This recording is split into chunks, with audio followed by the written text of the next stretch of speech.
Radar Prever FM. Você por dentro de tudo. Radar.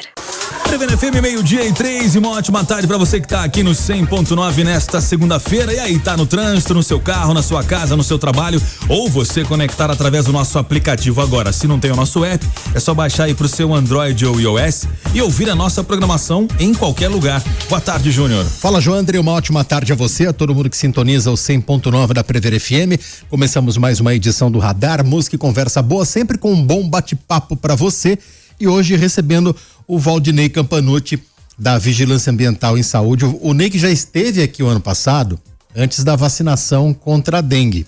E agora a gente tem toda uma história depois. Como é que tá a situação aqui em Botucatu? Valdinei, boa tarde, tudo bem? Muito obrigado por aceitar o nosso convite. Boa tarde, Júnior, Joandre. Boa tarde. Boa tarde a todos os ouvintes. Prazer enorme estar aqui mais uma vez participando do programa. Mudou bastante o cenário, Ney? O Ney vai dar um spoiler pra gente.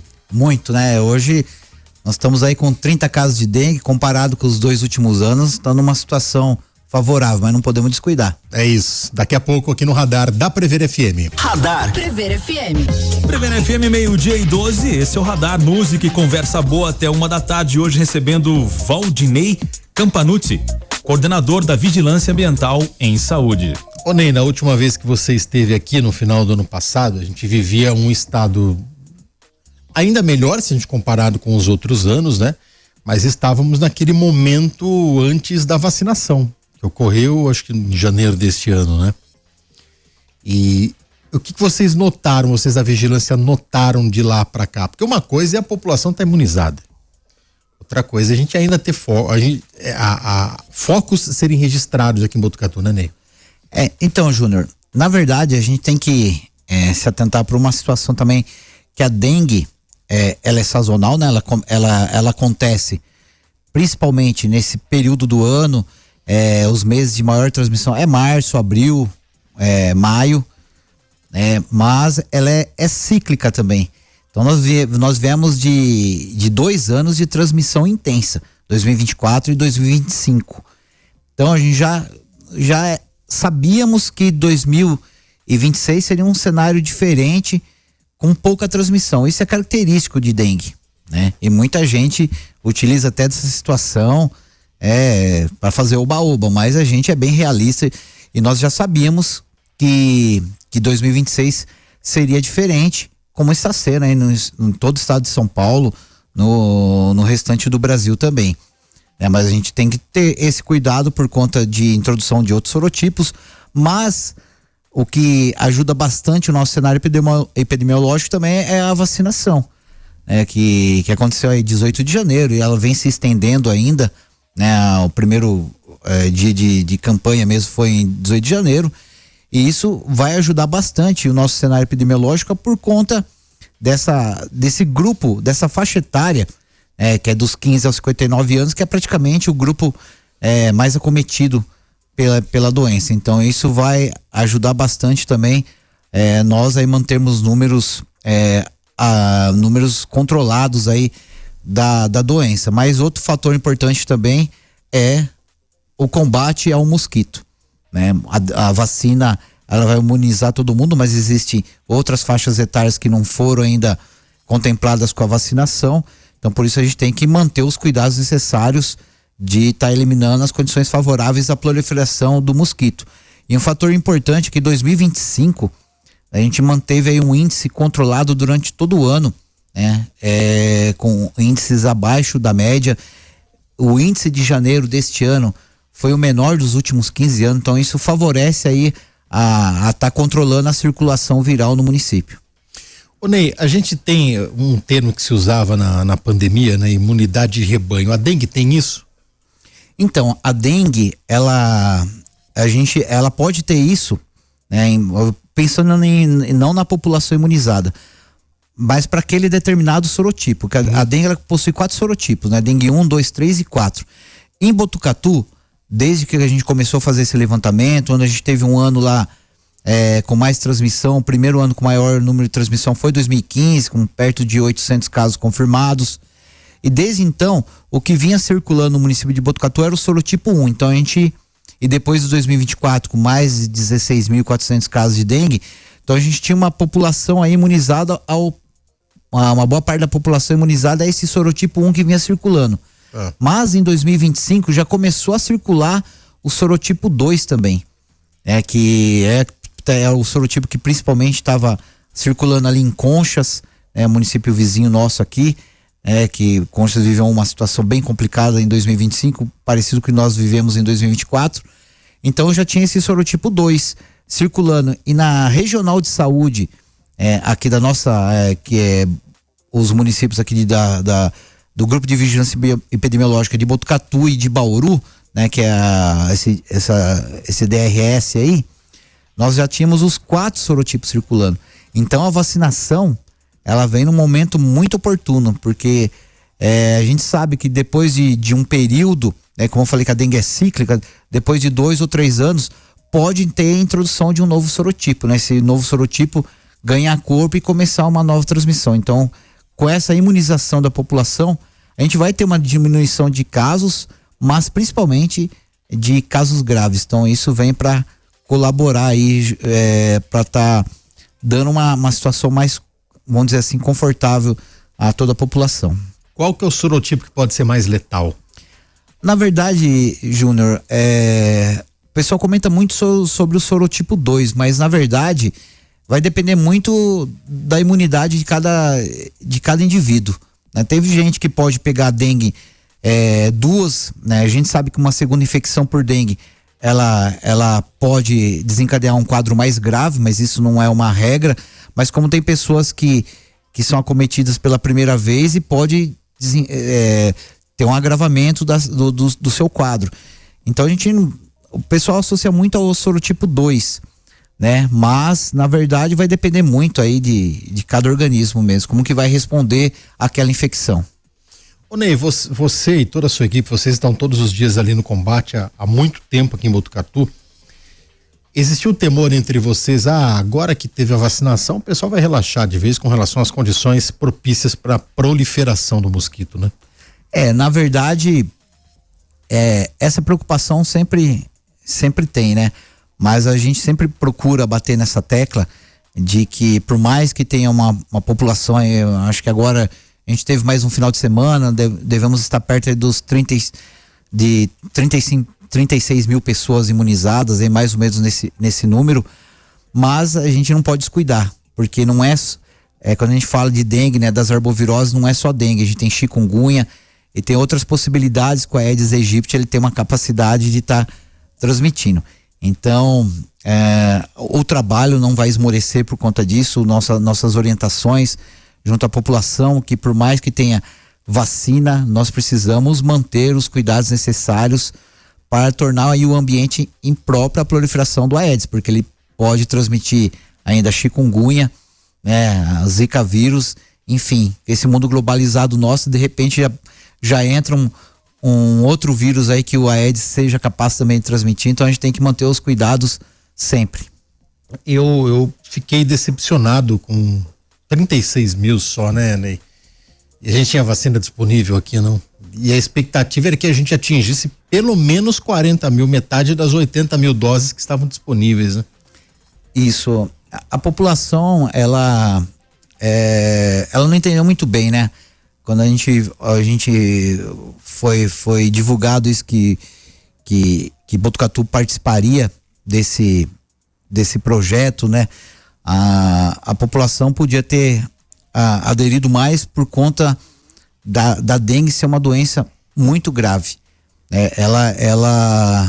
Quando a gente está naquele período, né, de transmissão intensa, ela compromete muito o serviço público, muitas pessoas procurando o atendimento num curto espaço de tempo. Então a população, ela precisa entender, ainda está disponível na rede pública, que a vacina associada a outras estratégias é o que vai manter Botucatu, né, longe de viver uma situação como viveu em 2024 e como tem outros municípios que estão vivendo em 2026. Sem conhecimento, você tem vacina ainda disponível? Tem vacina disponível. Até 31 de março teremos aí vacina disponível. Daí vai depender da Secretaria de Estado de Saúde, né? Ver como vai ser essa disponibilização. Bom, daqui a pouco a gente volta a falar sobre dengue. aqui em Botucatu com o Valdinei Campanucci, que é o nosso convidado hoje do Radar na Prever FM. Radar Prever FM. Prever FM, 12:29. Esse é o Radar, música e conversa boa. E hoje, recebendo o Valdinei Campanucci, coordenador da Vigilância Ambiental em Saúde. Ô Ney, esses dias a gente conversava sobre condições que nós temos agora. Eu não sei se o termo é condições propícias para a proliferação do mosquito, né? E tem relação com o El Ninho, com toda essa mudança climática que a gente está vivendo, né? Exatamente. Em 2023, Júnior, a gente viveu uma situação onde o cenário epidemiológico no município, ele era mais favorável do que o ano anterior, o primeiro semestre, né, que é esse período sazonal de transmissão da doença. E o primeiro semestre de 2023 estava mais favorável que o anterior, 2022. E de repente, no segundo semestre, o clima quente, aquela chuva fora de época, consequência do fenômeno El Ninho, a gente teve uma curva ascendente da dengue num segundo semestre, um período que isso parecia improvável. E foi culminar em uma transmissão intensa em 2024 que bateu recorde no Brasil inteiro, no estado de São Paulo inteiro. No estado de São Paulo foram mais de 2 milhões de casos confirmados, mais de 2.200 óbitos, né? Botucatu, 16.433 casos, 12 óbitos. Então, e esse ano para 2026 estão cogitando a possibilidade desse mesmo fenômeno aí na segunda metade do segundo semestre de 2026. Então a gente precisa estar atento, continuar fazendo as ações de combate ao mosquito, porque a gente pode ser surpreendido aí num segundo semestre aí com chuvas fora de época, calor intenso, e isso é muito favorável à proliferação de vetores transmissores de doenças. Qual que é o caso mais dos últimos meses, o cenário mais absurdo que você já viu, de residência que vocês entram, alguns terrenos, enfim, vocês encontram muita coisa pelo caminho e muita gente, eu vou usar um termo que ele não pode ser pejorativo, até porque que é a ignorância sobre o caso, né? A ignorância em cima do caso. Tem muita gente ignorante. Quando eu falo ignorante, é gente que não compreende, não tem as informações para poder estar atuando num momento desse, né? Sim, a gente encontra alguns imóveis nessa situação, onde muitas vezes a gente tem que ir lá fazer um trabalho mais incisivo de orientação, de notificação. Enquanto isso não surte resultado, a gente precisa pedir, junto à Procuradoria do município, mandados judiciais. Então a gente está aí para cumprir 3 mandados judiciais por conta de moradores que não adotaram as medidas recomendadas para tornar aquele ambiente impróprio à proliferação de vetores, de outros animais sinantrópicos também, rato, barata, escorpião, enfim. Então a gente vai junto aí com a Secretaria de Zeladoria, tá fazendo cumprir, né, esses mandados judiciais solicitados pela própria Vigilância Ambiental em Saúde, para que possa entrar nesses imóveis e fazer a intervenção necessária, o manejo ambiental necessário para eliminar aí todos os riscos da saúde pública. Então isso é comum a gente encontrar ainda no município. Existe a resistência diária? Bate na casa do... A gente tem um índice mais ou menos de recusa, varia um pouco por região, mas uma média é de 20% de recusa. É alto isso, hein? A gente tem. Mas agora a gente tem uma legislação 6.814, né, publicada aí no final do ano 2025, onde prevê também uma notificação para as pessoas que recusarem a visita dos agentes de combate às endemias. Então, às vezes, aquela recusa, eu tô precisando, a pessoa não pode atender naquele momento. Então a gente deixa lá um informativo para ela, que ela pode estar agendando dentro de um prazo aí de 5, 7 dias, agendando para que a gente possa fazer a visita no imóvel. Mas aquele que recusa totalmente, não quer permitir a entrada, ele é passível de notificação pela legislação vigente. Ô Ney, mais alguém vive bem nessas condições do mosquito Aedes aegypti, barata, escorpião, eles convivem no mesmo ambiente? Sim, a gente tem, por exemplo, o Aedes aegypti, muitas vezes a gente associa o Aedes aegypti somente com um ambiente insalubre, né? Vamos dizer assim, aquele ambiente com bastante material inservível, descartado de forma irregular, enfim, isso com certeza vai favorecer a proliferação do mosquito, porque vai chover, vai acumular em alguns locais. E se tiver outro tipo de material que pode favorecer a barata, a escorpião, a roedor também. Mas o Aedes aegypti, ele pode se proliferando em outras situações. Um imóvel aí que tem uma higiene, né, muito rígida, né, uma higiene boa, né, não tem material inservível, não tem nada, mas o Aedes ele consegue se adaptar às situações. Vai se proliferar numa calha com mau escoamento de água, num ralo que vai acumular, não tem um escoamento adequado também, aquele material que está mal armazenado e pode acumular água da chuva também. Então, esses são ambientes favoráveis à proliferação do mosquito, mas aqueles outros ambientes onde tem acúmulo de material inservível, né, onde tem de maior vulnerabilidade, pode favorecer não só a proliferação do Aedes, mas de outras pragas também. Onde tem barata tem escorpião, né? Exatamente.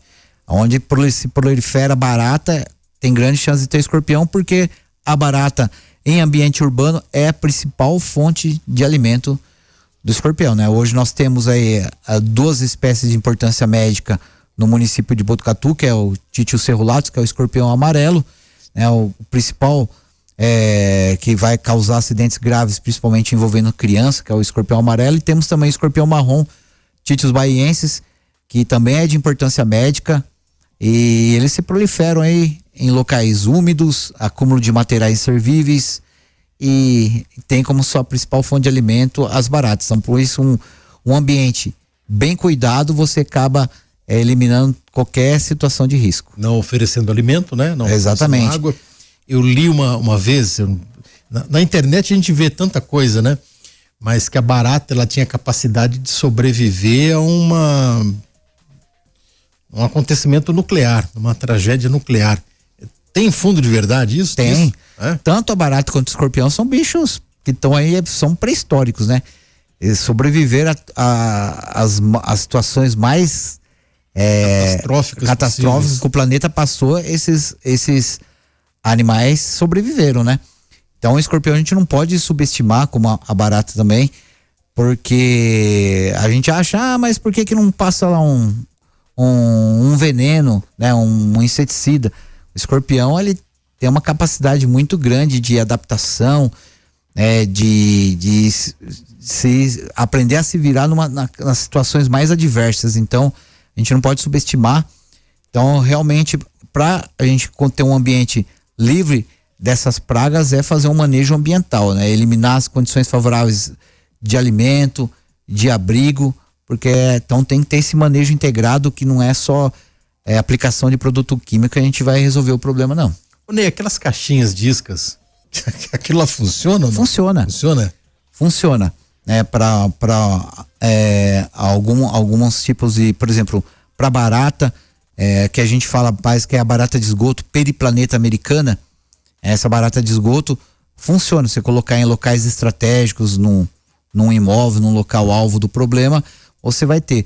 O grande problema são as baratas, aquelas outras que a gente fala, a francesinha, que é a Blatella germânica. Essas baratas, ela tem uma capacidade muito grande de resistência aos produtos utilizados. Então, onde tem problema com essa barata, é bem complicado, porque você vai esgotando aquela molécula, né, de veneno ali, você vai usando ela de forma desregrada e você vai selecionando aquela população resistente, né? Então, aonde tem a infestação com essas baratas, a Blatella germânica, é difícil fazer o controle. Ô Ney, eu acho que vale sempre lembrar, em caso de uma picada de escorpião, o que é que a pessoa tem que fazer? Primeira coisa, lava o local com água e sabão. Se for fazer compressa, é compressa morna, não é compressa fria, mas procurar atendimento médico o mais rápido possível. Principalmente crianças, né? Ali até 10, 12 anos, que é o grupo de risco, idosos. Então, teve a picada de escorpião, se possível, tirar a foto ali do animal. Hoje todo mundo tem um telefone, um aparelho celular, fazer a foto pro pro serviço de saúde ali identificar a espécie, mas principalmente procurar atendimento o mais rápido possível. Esses dias eu tava, acho que sábado, eu assisti Indiana Jones e a Caveira de Cristal, acho que é o penúltimo, né? Ele tá com o menino lá no Peru e o menino falou, não, tem um escorpião, que tamanho que é? Era enorme. Ah, você tem que ter medo do pequenininho. O que tem de verdade nisso? Na verdade, assim, os escorpiões, geralmente, eles vão... como eu falei, nem todos os escorpiões são de importância médica. Aqui em Botucatu a gente recebe muita demanda do Botriurus, que é um escorpiãozinho preto, né? Que geralmente esses escorpiões ficam ali entre 5, 7 centímetros. Mas assim, tem muitos escorpiões que não tem importância médica. Você vai levar, e outros grandes também que não tem importância médica, você vai levar uma ferroada, pode até doer um pouco a picada ali, mas você não vai desenvolver nada a partir um processo de envenenamento, alguma coisa assim. Não tem. Todos os escorpiões ele tem peçonha, mas nem todos vão causar um problema de saúde. É a mesma coisa das aranhas. Todas as aranhas ela tem peçonha, mas as de importância médica é a viúva negra, a armadeira, a aranha marrom. Negra aqui, né? Hã? Não tem viúva negra. Viúva negra não é muito comum da nossa região, né? Que é a flamenguinha. A gente tem outras que são parentes próximos, como a Latodrectus geométricos, que é a aranha marrom, a viúva marrom, né? Que a gente tem também.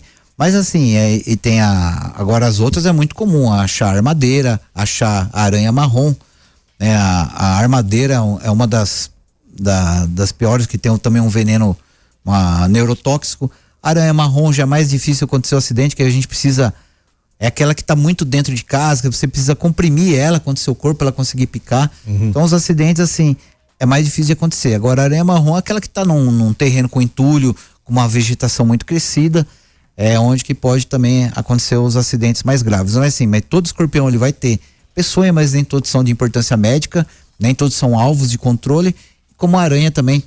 Todas têm peçonha, mas nem todas são de importância médica também. Aí, gente, encontrar a caranguejeira em casa, eu não vou dizer pra você se tornar amigo dela, né? Falou, vem cá, querida, mas não vai matar, né, Ney? Tenta espantar, né? Por mais que ela seja uma aranha grande, exatamente. Se possível, isola ela lá, coloca um balde em cima, alguma coisa nesse sentido.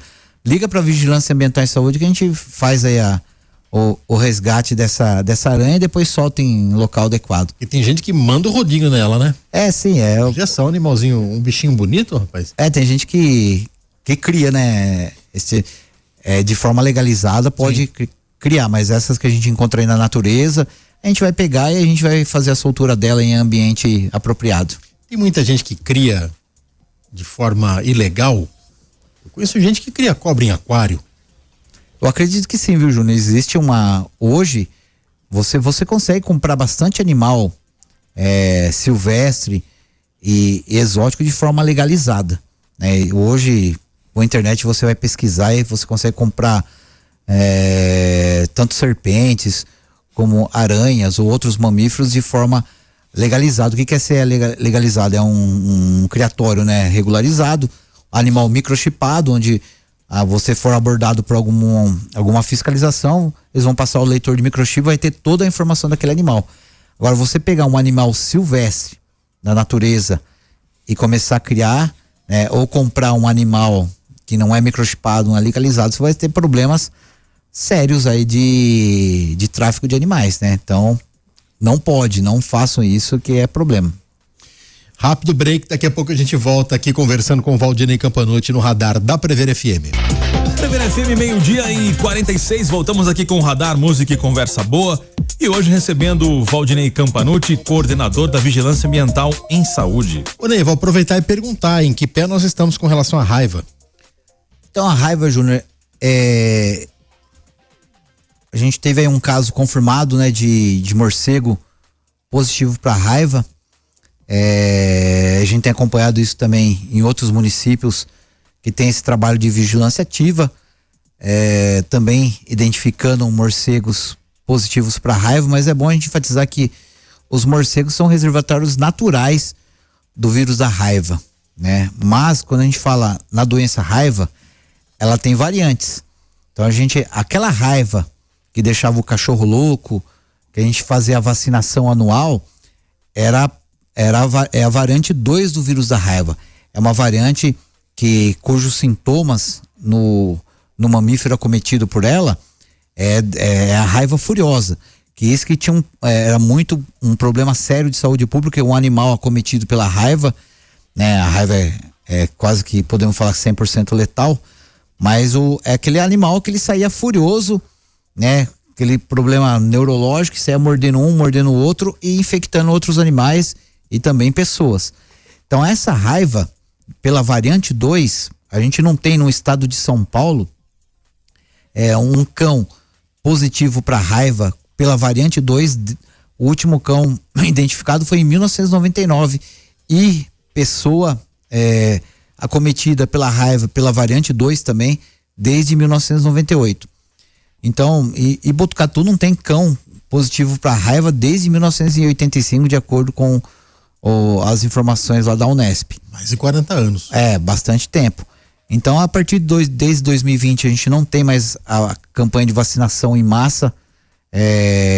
Ou a gente vê quando a gente divulga uma informação, cadê aquelas vacinações nos bairros? Hoje a campanha de vacinação em massa não faz mais parte do programa de controle da raiva do estado de São Paulo.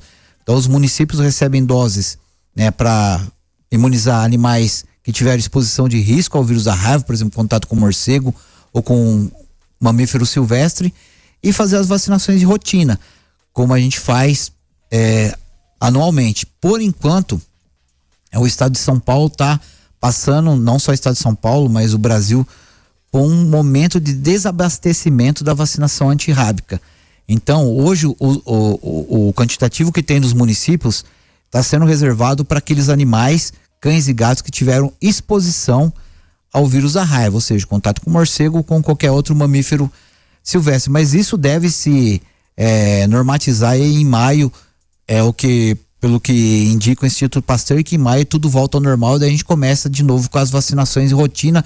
É aquele agendamento que a pessoa liga para nós, tem um cão, um gato que precisa vacinar e vai agendar com a gente, mas por enquanto isso não tem, né, por uma determinação da Secretaria do Estado, mas que a gente acredita que vai ser normatizado em maio. Qualquer morcego pode estar inserido nesse... Sim. Desde qualquer hábito que ele tenha, qualquer tipo. Os morcegos são reservatórios naturais do vírus da raiva. É importante a gente falar, Júnior, que no mundo inteiro existem mais de 1.200 espécies de morcegos. Apenas 3 se alimentam de sangue. 3 espécies. De 1.200. Que são exclusivas aqui da América. O principal, que é o Desmodus rotundus, que é o morcego que se alimenta de sangue, que se alimenta de sangue de aves também e de mamíferos. Esse é o principal transmissor da raiva, que transmitia a raiva pra vaca, pro cavalo, pro porco. Já teve aqui em Botucatu? Não, esse ele é presente, mas principalmente na área rural. Né? A gente não tem na área urbana. Daí a gente tem o James Young e a Diphleucadato, que são morcegos que se alimentam principalmente de sangue de aves. Podem transmitir a raiva? Pode, né? Mas eles já não têm um papel tão importante por causa do hábito alimentar deles. Mas os outros morcegos que a gente encontra na área urbana principalmente morcegos insetívoros, que se alimentam de inseto, morcegos frugívoros, que se alimentam de frutos, e os nectarívoros, que se alimentam de pólen, de néctar das plantas. Então a gente sempre orienta: encontrou um morcego caído ou pousado em local não habitual, isola o animal, procura não ter contato, mantém o animalzinho doméstico longe também, o cão e o gato, aciona a vigilância ambiental em saúde. Esse trabalho é todos os dias, e que a gente vai lá e vai fazer esse resgate seguro do animal, fazer uma avaliação se ele vai para soltura ou se ele vai para diagnóstico de raiva. Nem sempre o animal tá doente, né? Nem sempre um morcego que a gente encontra tá doente, né? Exatamente, porque existe um grupo de morcego, por exemplo, os molocídeos, que são morcegos insetívoros. Tem um grupo que, uma vez que eles caem no chão por vários fatores, uma noite de vento forte, de chuva forte, morcegos jovens que estão aprendendo a voar, enfim, uma fêmea que está com o filhote, podem cair, e uma vez que eles caem no chão, eles têm dificuldade para levantar voo. Eles precisam de um espaço mais amplo para conseguir sair voando do chão e às vezes os muros, paredes impedem que eles consitam, eles ficam ali expostos. Então isso é uma situação de risco que a gente precisa intervir lá e resgatar esse morcego. Agora existem outras espécies, né, de morcegos insetívoros também, mas frugívoros, nectarívoros, que eles conseguem levantar voo do chão. Então quando você encontra um morcego caído ou pousado no local não habitual à espécie, então um indício forte de que ele está com uma alteração de comportamento. Pode ser raiva, como pode ser outras doenças. Então esse morcego vai para diagnóstico. O importante é não tocar, não manipular os morcegos. A gente precisa aprender a conviver com eles. Morcegos insetívoros controlam a população de inseto. Um morcego insetívoro chega a comer mais de 200 insetos por noite. Morcegos frugívoros fazem como fala, a recuperação de áreas degradadas, dispersão de sementes. Os nectarívoros estão fazendo polinização de muitas plantas. Então eles são importantes para o meio ambiente, são protegidos por lei. Então a gente precisa aprender a conviver de forma saudável com esses animais. Morcego insetívoro, ele é muito comum ele se abrigar no forro das edificações. Então as pessoas ligam para nós, desesperadas, mas tem morcego no forro da minha casa. Isso é muito comum. Às vezes a pessoa só vai descobrir que tem quando vai subir um profissional lá para fazer uma instalação de internet, ou vai fazer uma limpeza de caixa d'água. Então aciona a vigilância. A gente não vai fazer a remoção da colônia, que a gente não pode fazer isso também, mas vai fazer as orientações de vedação, de forma que essa colônia naturalmente ela vai saindo daquele local e procurando um outro local para se instalar. Neia, você falou em forro, eu me lembrei esses dias, a gente recebeu uma constatação, né, de uma pessoa que está tendo problema com maritaca. Algumas espécies, entre elas a maritaca, se proliferaram nos últimos anos aqui em Botucatu, né? Então, Júnior, mais ou menos ali naquele período de primavera, verão, é quando as maritacas estão vindo para fazer a sua reprodução. Então, a gente já tem que ter conhecimento do nosso imóvel e as condições que a gente oferece de abrigo para elas. Porque assim, a maritaca, uma vez instalada também, nós, Vigilância Ambiental e Saúde, Guarda Civil Municipal, Polícia Militar Ambiental, vai ter a mesma orientação. Você tem que tornar o seu ambiente impróprio para que ela possa se alojar ali. Uma vez que ela se instalou, você vai ter que esperar todo aquele não pode tirar período de reprodução para depois tomar as medidas necessárias, fazer as barreiras físicas necessárias para que elas não venham se instalar. Então a gente sabe que sempre esse segundo semestre, começa ali final de agosto, começo de setembro, é quando elas começam a vir para...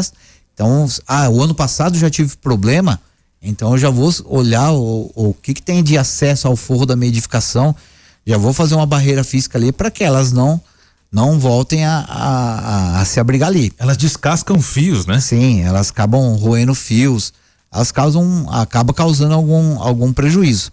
Então, por isso é importante a gente já estar atento a isso e tornar ali o nosso ambiente impróprio, que elas possam se instalar no forro das edificações. Elas somem uma determinada época do tempo, né? Para onde elas vão? Fica alguns casais, né, de maritaca a gente vê ali, mas elas vão migrando para outros locais, vão procurando mas nesse período de reprodução, como assim é com a andorinha, com outras aves, elas vêm para aquele local de hábito delas e vai procurar os mesmos locais. O ano passado eu me instalei aqui, esse ano eu vou voltar lá naquele imóvel, porque lá tem local para mim ficar. Ela tem esse GPS de voltar, por exemplo? Tem. Eu me lembro na outra emissora que a gente trabalhava lá na frente da Rádio Criativa, tinha um poste e que servia, parecia que ele era um condomínio de passagem, um Airbnb ali de sabiá, de quanta espécie, todo mundo ia lá todo ano. Eu falei, caramba, será que eles se comunicam? Eu falo, vai lá que lá tem um apezinho bom ali. Eles têm na casa do meu sogro, ali na garagem, todo ano vem as andorinhas, se instalam lá, depois nasceu os filhotes, cresceram, já conseguem voar, elas somem, daqui a pouco elas voltam. Vamos lá pra casa do Ney, vamos lá pra casa do Ney. Elas têm essa organização, né? Que legal. Bom, você não tem maritaca na sua casa, né, Jandre? Não. Urubu também, né? É a mesma coisa, mesmo problema, né?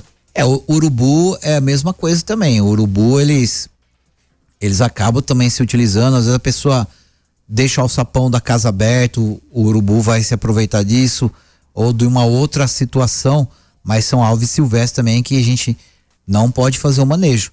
Então a gente tem que tornar o nosso imóvel ali em condições a não favorecer, né, o acesso de aves ou de aves silvestres, enfim, e de outros animais também nocivos à saúde. Então a gente tem que estar atento a isso e fazer as adaptações estruturais para não permitir acesso a eles. Ô Ney, é sempre bom colocar o telefone da vigilância para qualquer ocorrência que a pessoa tiver durante o dia. Eu sei que tem um horário comercial e tem final de semana, né? Exatamente. A Vigilância Ambiental em Saúde atende de segunda a sexta-feira, das 7h30 às 17 horas, pelo 3811-1609. Esse número também recebe mensagens de WhatsApp. E após o horário comercial, finais de semana e feriados, o plantão da Vigilância Ambiental em Saúde pode ser acionado através do 153 da Guarda Civil Municipal. Quando acionar o plantão da vigilância para resgate de serpentes, resgate de morcegos, manejo de abelhas, de vespas, de outros mamíferos silvestres de pequeno porte, gambá, ouriço, enfim, aí pode acionar a vigilância através do 153 aí da Guarda Civil Municipal. Ney, obrigado mais uma vez pela sua presença aqui. Eu que agradeço, Júnior, Joandro, muito obrigado. Pelo convite. E sempre que tiver essa possibilidade, é um prazer enorme para nós estarmos aqui. Valeu, Ney. Um abraço a toda a equipe da Vigilância. Radar Prever FM. Você por dentro de tudo. Radar.